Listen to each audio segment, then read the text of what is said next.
Welcome to the unboxing. Hey, what's up guys? MKBHD here, and this is the one we've been waiting for. This is the one I told you to skip iPhone 8 for. This is the one that represents the future of Apple smartphones. This is iPhone 10. And while it doesn't say X anywhere on the front of the box, people are pretty much always going to call this one the X. I've just accepted that.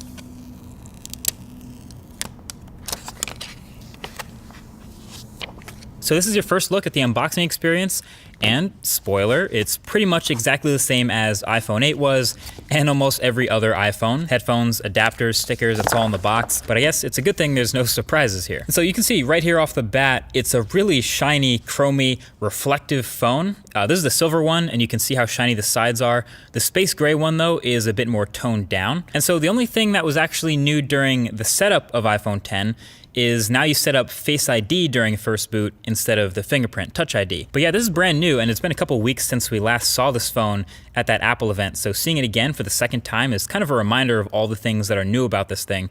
Obviously, the biggest difference is the display up front, the 5.8-inch OLED corner-to-corner screen that fits in a footprint smaller than the iPhone 8 Plus, which has a smaller screen.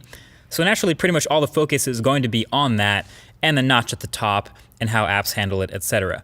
And I can tell you that aside from all the incompatible apps I've come across that are going to have to get updated, my experience with the display panel itself have been pretty decent so far. It's bright, it's contrasty, well calibrated, definitely not oversaturated like some OLEDs can be. And just handling and playing with this phone in the studio here for the first time, it's answered some immediate questions that I had about it from the last video. So first of all, since there's no home button, obviously, you have that swipe up gesture to go home, but we were wondering, how do you take a screenshot?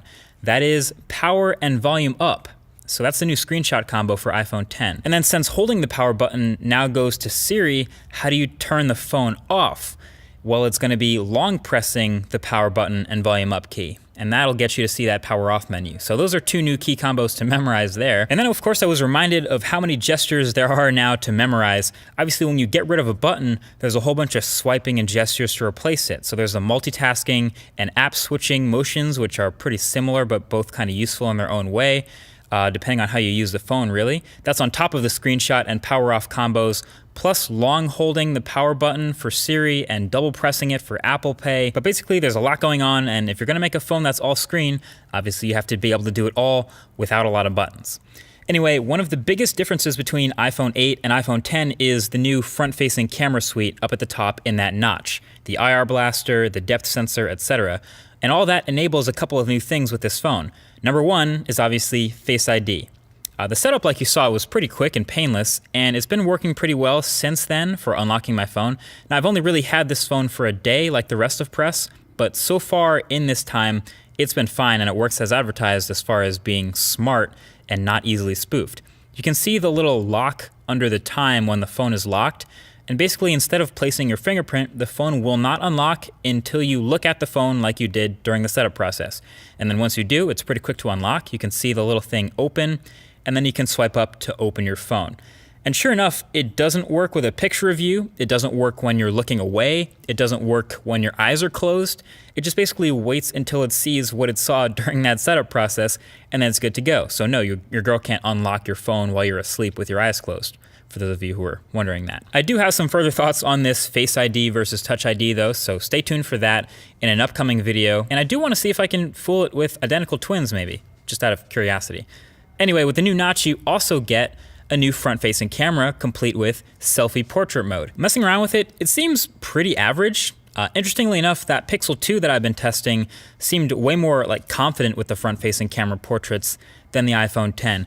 Now there's no doubt both of these will get better with time and software updates, but just from turning on portrait mode, switching the front-facing camera, and snapping a picture, these are the types of results you're gonna get. There's a pretty big difference between the two if you ask me, especially if you're looking at edges and hair and things like that. And sometimes the iPhone just didn't want to blur the background at all, just got really picky about the lighting. But that's something, again, we'll be testing a lot more for the full review of this phone. Oh yeah, and the new front-facing camera suite will get you animojis. So yeah, you can see in these animojis, the physics of things moving around is actually pretty on point. So if you're into it, you can map your face to a cartoon animal head and send it to someone in iMessage. but you still can't edit tweets though. So overall, there's a lot to test with the iPhone 10 now that I have it in my hands finally. As a matter of fact, definitely leave your thoughts right below that like button with things you want to see in the full review. Most likely things like battery life, camera quality, app performance, all that good stuff. But don't let me miss anything. But until then, definitely get subscribed for the upcoming videos on the channel. Thanks for watching, and I'll talk to you guys in the next one. Peace.